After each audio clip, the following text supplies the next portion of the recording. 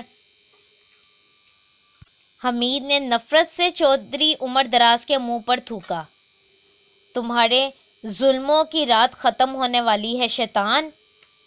چودھری عمر دراز کو ماسٹر حمید سے ایسے رد عمل کی توقع نہیں تھی، اس لیے دو ملازم پاس کھڑے یہ منظر دیکھ رہے تھے۔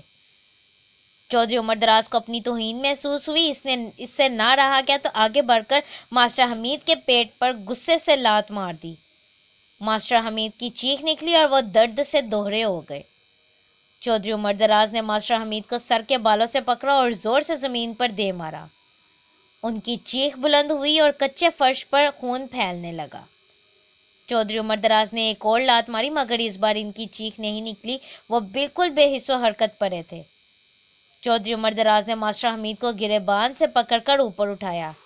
دیکھو مجھے غور سے، کون ہوں میں؟ پورا گاؤں مجھ سے ڈرتا ہے، تمہیں مجھ سے کیوں ڈر نہیں لگتا؟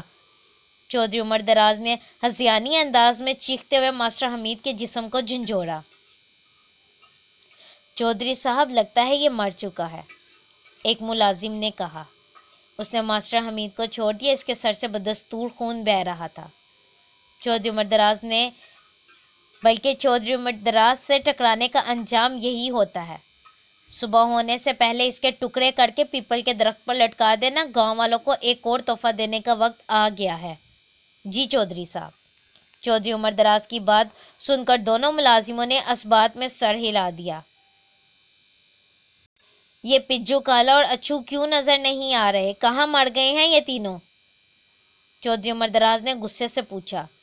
چودھری صاحب وہ نیلی حویلی کی طرف گئے ہیں، میں انہیں دیکھ کر آتا ہوں۔ ایک ملازم جانے کے لیے مڑا۔ اوئے ماکے، انہیں دیکھنے کے بعد آ جانا، بلکہ انہیں دیکھنے تم بعد میں جانا، پہلے تم دونوں مجھے آ کر دباؤ۔ صبح گاؤں والے ماسٹر جی کی لاش دے کر دورے دورے میرے پاس ہی آئیں گے، اس سے پہلے مجھے کچھ دیر آنکھ لگا لینے دو۔ اس لڑکی کو بھی صبح ہونے سے پہلے پارٹی کے حوالے کرنا ہے، بہت دنوں سے ہماری مہمان بنی بیٹھی ہے۔ چودھری عمر دراز کی ہدایات سن کر دونوں نے ایک بار پھر مؤدبانہ انداز میں سر ہلایا اور چودھری عمر دراز کے پیچھے پیچھے زینے پر چڑھنے لگے۔ زینے ایک جگہ پر جا کر ختم ہو گئے۔ ایک ملازم آگے بڑھا اور بڑی احتیاط سے چھت پر ہاتھ رکھ کر اوپر کی جانب دباؤ ڈالا تو اس کا ایک حصہ بلند ہوتا چلا گیا۔ اس نے بڑی احتیاط سے چھت کے ٹکڑے کو ایک طرف رکھا۔ آخری زینہ پار کر کے تینوں اگلے ہی لمحے چودھری عمر دراز کے کمرے میں موجود تھے۔ چودھری عمر دراز نے اپنی حویلی کے نیچے زیر زمین تہہ خانہ بنا رکھا تھا۔ تہہ خانے سے ہوتی ہوئی ایک سرنگ سیدھی نیلی حویلی چلی جاتی تھی، جہاں پر دور قدیم کا ایک خفیہ تہہ خانہ تھا۔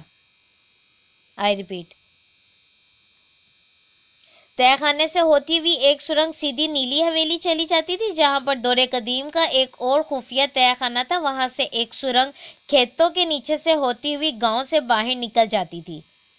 چودھری عمر دراز نے نیلی حویلی کے تہہ خانے سے باہر جانے کے لیے اپنی بیوی اور ماں کی برائے نام قبریں بنا رکھی تھیں، جو در حقیقت اس کے لیے اور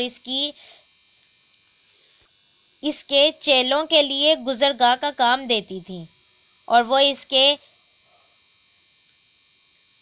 چیلے نیلی حویلی کے تہہ خانے میں ہی اپنے تمام برے دھندے چلاتے تھے۔